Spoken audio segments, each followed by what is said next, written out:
Hey, good people. See that license plate says Jesus won? Well, I'm not a religious person, but I am spiritual. And I know that when things line up, it's divine revelation or understanding.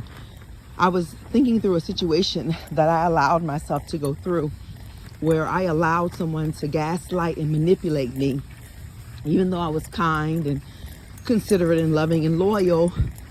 I got the short end of that stick because I allowed them to gaslight me. I allowed them to manipulate me. And the reason why I say allowed is because when you come into agreement with God, whatever the understanding that you have of God, and you follow God's footsteps, people can't take advantage of you because they can't gaslight God.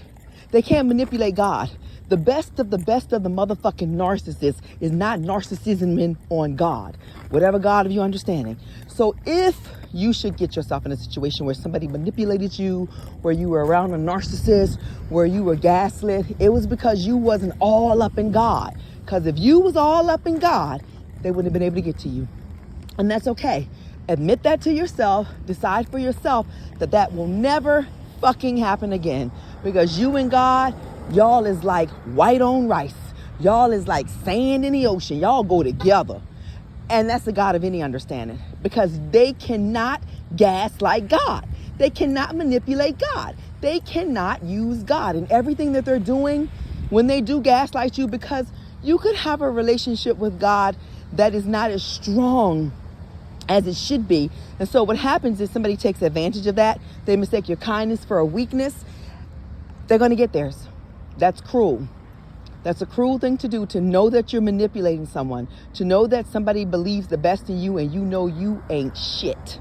And I use that word even though I don't like to say people ain't shit, because that's kind of cruel. That's just the kindness in me. But you know that you have no good intentions. You can do it. You can get away with it for decades. But one day, your number gonna come up.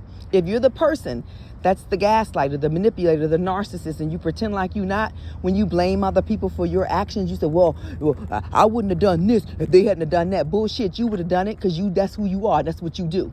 I'll give you a quick story. I knew a girl, her husband was having an affair on her. And no, I'm not talking about me. This girl, husband, those Takis are not my own Takis. My students eat Takis, and they won a contest, so I had to get them Takis, even though I don't believe in Takis. But hey, that's what they asked for, and so it is crack, kind of, sort of, but it's not the crack that's illegal. So I got them Takis anyway, because I know you're like, oh my God, you got Takis in that bag. I sure do, but they're not for me. I don't eat that. Anyway, back to the young lady that I was telling you about that her husband had an affair, and then she went out and became a prostitute. Basically, she was slinging